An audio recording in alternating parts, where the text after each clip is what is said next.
देखो તમે ડુંગળી ઉખાડીને દેખાડો અત્યારે देखो ડુંગળી તો નાની છે ખાવા જેવી તો નહીં। હેલો મિત્રો, જય માતાજી, જય શ્રી રામ। તો મિત્રો અત્યારે આપણે ખેતરમાં બેઠા છે અને આજે આપણો બર્થડે છે, તો વિશ કરવા માટે બધા મિત્રોને દિલથી આભાર અને થેન્ક યુ સો મચ। તો મિત્રો અત્યારે આપણે ખેતરમાં તો બેસી રહ્યા છે, જોઈ લો, બતાવું તમને।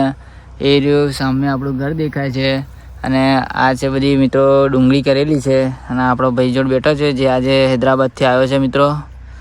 એ બી આપણી જેમ નર્સિંગ જ સ્ટુડન્ટ છે અને જોબ કરે છે પણ। અને હું કેવું કરું તારું? જય શ્રી રામ મિત્રો। આજે અમે ખેતરમાં બેઠા છે, ડુંગળીનું ખેતર છે। દેખો તમે ડુંગળી ઉખાડીને દેખાડો અત્યારે। દેખો ડુંગળી તો નાની છે ખાવા જેવી તો નહીં લાગતી, 2-3 મહિનાની અંદર કમ્પ્લીટ થઈ જશે। આ ડુંગળીને પાછા આપણે લગાવી દઈએ એ તો નુકસાન જશે। હા એ બી છે। તો આ રહી ડુંગળીનું ખેતર મિત્રો, 2-3 મહિનામાં આપણે થઈ જશે જોરદાર પાક। પછી આપણે એને કરીશું વેચવાનું એ તો। અને એક આ રહ્યો આપણો ભાઈ જે આજે બરોડાથી આવ્યો છે આપણી જેમ। આ ગામડાની અંદર આવો તો કોઈ વાર શું કહો ખેતરમાં હશે, આમ જાઓ ખેતરોમાં જાઓ તો મજા લો। બહુ મસ્ત હોય છે, ડુંગળી કરેલી છે। અત્યારે તો ડુંગળી કરેલી છે પણ જ્યારે ચોમાસું ચાલતું હશે ત્યારે ડાંગર હોય, બહુ બધું હોય છે, એકદમ હરિયાળી દેખાતી હોય ગામડાની અંદર બોલે તો અહીંયા બાજુમાં ડુંગર બી છે। એ રે અમારા ડુંગરો દેખાય, જોરદાર ડુંગર। અમારા ગામ બાજુ આવો કોઈ વાર, મજા આવી જશે મિત્રો। અને આ ભાઈ આપણી જેમ નર્સિંગ સ્ટુડન્ટ છે અને જોબ કરી રહ્યો છે, એ બી હૈદરાબાદમાં। તો મિત્રો તમે બી આવો કંઈક આવો ગામડે, બહુ જ મજા આવી જશે મિત્રો। આજે મેં 8 મહિના પછી અહીંયા ગામડાની અંદર આવ્યો છું, એટલે અહીંયા ખેતરમાં બેઠો છું। થોડું સારું ભાઈ બહુ લાગે છે ભાઈ બહુ દિવસ પછી આવ્યો છે આજે, એટલે આજે ભાઈ જોડે બહુ લોંગ ટાઈમ મુલાકાત કરી રહ્યા છે આપણે। આપણો કાકાનો છોકરો છે। કેવું લાગે મિત્રો તમને નર્સિંગ એટલે હોસ્પિટલની અંદર જોબ કરવાનું કેવું લાગે? બધાને એવું લાગે કે પહેલાં આપણે જઈએ હોસ્પિટલની અંદર કોલેજમાંથી ખતમ કરીને, એવું લાગે કે હોસ્પિટલમાં મજા કરશું, મોજ મજા કરશું। પણ જ્યારે હોસ્પિટલની અંદર એન્ટ્રી મારો ને ત્યારે પહેલાં તો સારું મજા આવે।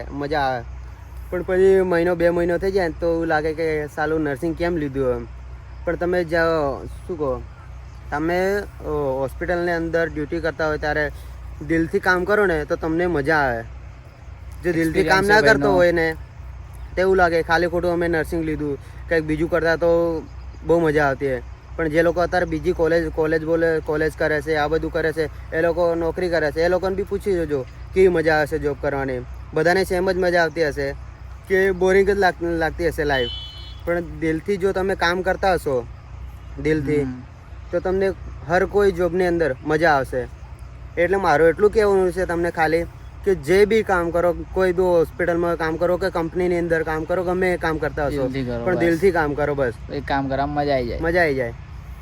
તો ભાઈ આ વાત તમે ધ્યાનમાં રાખજો અને દિલથી કામ કરો। આપણો ભાઈ એક્સપિરિયન્સ વાળો માણસ છે જે અત્યારે હૈદરાબાદમાં જોબ કરી ગયો છે।